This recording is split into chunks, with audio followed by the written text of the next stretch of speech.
వక్రతుండ మహాకాయం కోటేశ్వరి సమప్రభం నిర్విఘ్నే కుర్మే దేవ సర్వకార్య సర్వత సర్వమంగళ మాంగళ్యే శివే సర్వార్థ సాధకే శరణ్యే త్రంబకే గౌరీ నారాయణే నమస్తే. గురు బ్రహ్మ గురు విష్ణు గురుదేవ మహేశ్వర గురు సాక్షాత్ పరబ్రహ్మ తస్మై శ్రీ గురువే నమః. డాక్టర్ పిఏ రామణ గారి పాదం నమస్కరించుకుంటూ మనం ఇప్పుడు మన గ్రహ సంచారం ఎలా ఉంది, జూలై నెలలో ఏ గ్రహాలు మారుతున్నాయి వాటి గురించి ముందుగా తెలుసుకుందాం. ఈ గ్రహ నెలంతా కూడా బుధ సంచారం కొంచెం విశ్రంభరితంగా ఉంటుంది. బుధుడు మారుతున్నాడు, శని వక్రించారు, అందుకని చికాకులు అందరికీ ఉంటాయి. ప్రతి రాశి వాళ్ళకు కూడా ఏదో ఒక చికాకు ఫేస్ చేస్తూనే ఉంటారు. కొంచెం జాగ్రత్తగా ఉండండి. ఎందుకంటే గ్రహాలు అనేది మనం వాటిని గ్రహ దోషం అనేది అనుభవిస్తే గానీ వాటి గురించి తెలియదు. ప్రతి ఒక్కరు గ్రహం ఏముందిలే, గ్రహం వాటి ఉపయోగం ఏంటి మనకి అనుకుంటారు. కానీ గ్రహ సంచారం అనేది చాలా కష్టంగా ఉంటుంది. ఈ బుధుడి వల్ల వ్యాపారాలు చాలా వరకు నష్టపోతుంటారు. అప్పుల భారం పెరుగుతుంది. ఏదైనా సరే అప్పులు ఇస్తే కూడా అప్పులు రావు. ఉద్యోగస్తులు కూడా పని భారం పెరుగుతుంది. పై ఉద్యోగుల ఇబ్బందులు కూడా అధికంగా ఉంటాయి. ఈ బుధ గ్రహం వల్ల అన్ని చికాకు కూడా విపరీతంగా ఉంటాయి. కానీ గ్రహాలు మిశ్రమ ఫలితంగానే రాణిస్తాయి కాబట్టి ఇబ్బంది పడకండి. శని వక్రించడం వల్ల శని దోషంలో వాళ్ళకి ప్లస్ పాయింటే కానీ ఇబ్బంది అంటూ ఏముండదు. కానీ ఈ శని ప్రభావం అనేది జనరల్ గా శని బుధుల కలయిక ఇప్పుడు ఈ నెల జరుగుతుంది. దాంతో కొంచెం ఇబ్బంది పడుతున్నారు. ఇబ్బంది కూడా పడకుండా జాగ్రత్తగా ఉండటానికి ధ్యానాన్ని స్వామివారికి ఎప్పుడు బుధగ్రహానికి శ్లోకం చదువుకోండి, శని శ్లోకం చేయండి. ఎప్పుడప్పుడు రవికి కుదిరిగి పూజ చేసుకుంటూ ఉండండి. చేసినట్లయితే మీకు అన్ని విషయాలు కూడా ఏ గ్రహ దోషాలు కూడా మన జోలికి రావు. దైవారాధనతో ప్రతి పని కూడా సాధించగలుగుతాము. అందుకని ప్రతి రాశి వాళ్ళు కూడా జాగ్రత్తగా ఉండండి. అలా ఉన్నట్లయితే ఇబ్బందులు జరిగిపోతాయి. తదుపరి సింహరాశి. ఈ సింహరాశి వాళ్ళకి ఇప్పుడు అర్ధార్థం శని మొదలైంది. కొంచెం చికాకు అధికంగా ఉన్నాయి. ప్రతిదీ కూడా చేదాకా వచ్చి జారిపోతున్నాయి.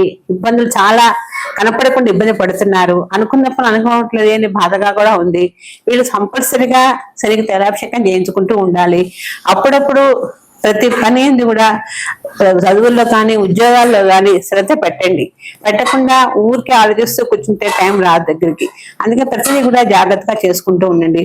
రవాణా ట్రాన్స్పోర్ట్ రంగాల వాళ్ళకు కూడా కలిసి వచ్చే కాలమే. కానీ అప్పుడప్పుడు వీళ్ళకి కూడా ఇబ్బందులు వస్తుంటాయి. ఎందుకంటే వ్యాపారాల్లో విశ్రంభరితంగా నడుస్తున్నాయి.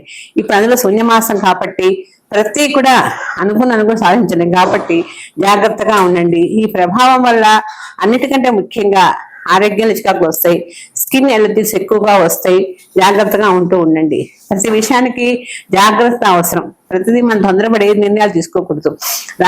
పండ్లు కూరగాయలు వ్యాపారస్తులకు కూడా బాగా కలిసి వస్తుంది.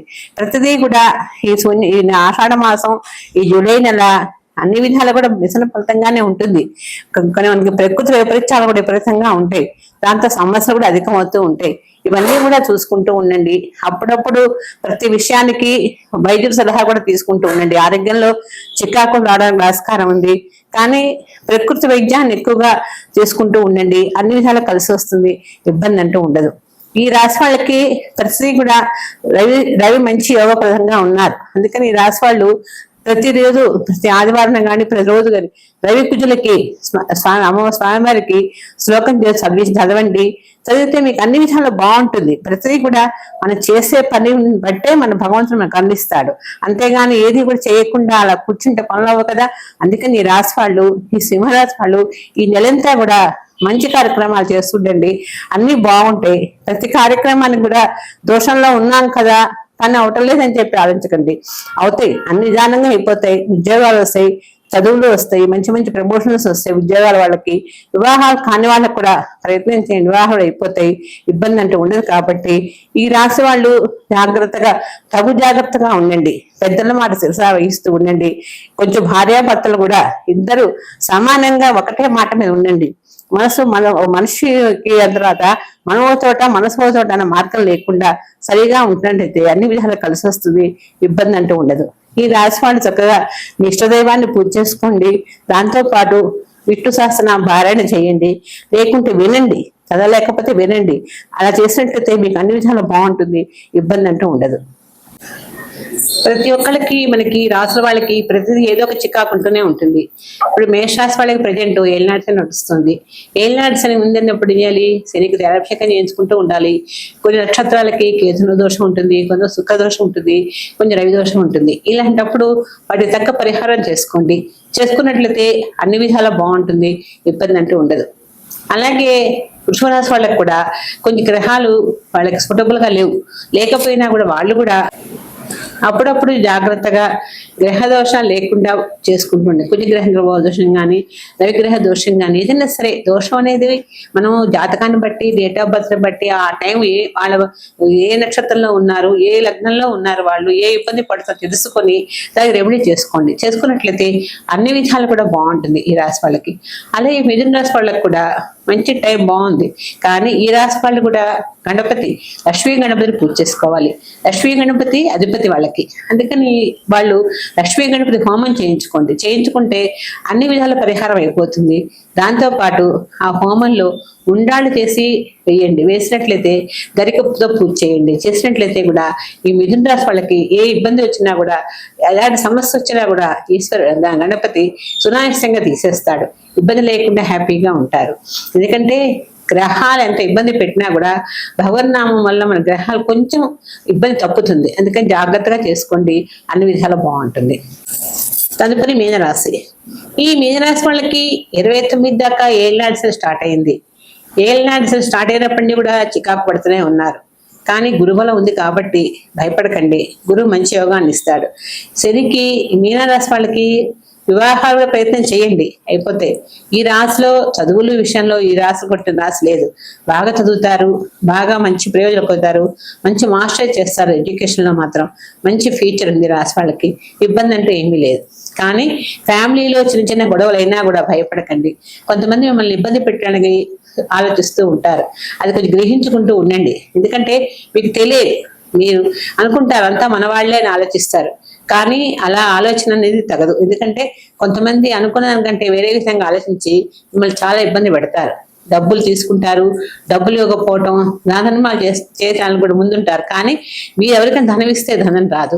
ఇవన్నీ కూడా ఆలోచించుకోండి, జాగ్రత్తగా ఉండండి.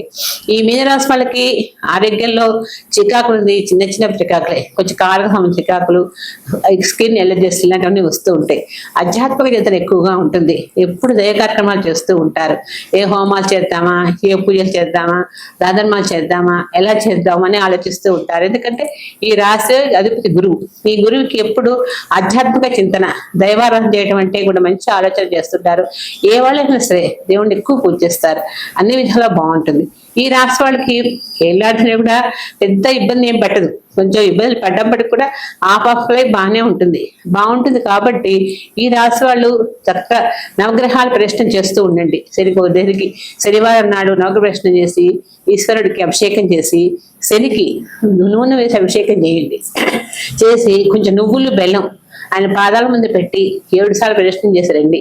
అలా చేసినట్లయితే ఈ దోషాలు తొలగిపోతాయి అని. అంతేగాని శని దోషంలో ఉన్నాము మనం ఏంలే అనే బాధపడి ఇంట్లో కూర్చోకండి. శని ఏదైనా దోషంలో ఉన్నప్పుడే తగ్గ పరిహారం చేసుకోవాలి. చేసినట్లయితే అన్ని విధాలా బాగుంటుంది, ఇబ్బంది అంటూ ఉండదు.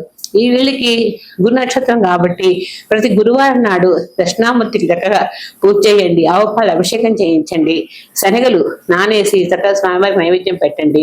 చేసినట్లయితే అదొక స్వామివారికి మీకు చేసిందంటూ దక్షిణామూర్తి అంటే ఎవరో కాదు, ఈశ్వరుడే. ఆయనకి శనిసు చేసినట్లయితే మీకు ఎలాంటి ఇబ్బందులు అంటూ ఉండవు. ఈటిపాలు తగ్గిపోతే ఫ్యామిలీ బాగుంటుంది. మంచి మంచి గృహాలు కొనుక్కుంటారు, మంచి వ్యాపారాలు చేస్తారు, అన్ని విధాలు కలిసి వస్తుంది, ఇబ్బంది అంటే ఉండదు.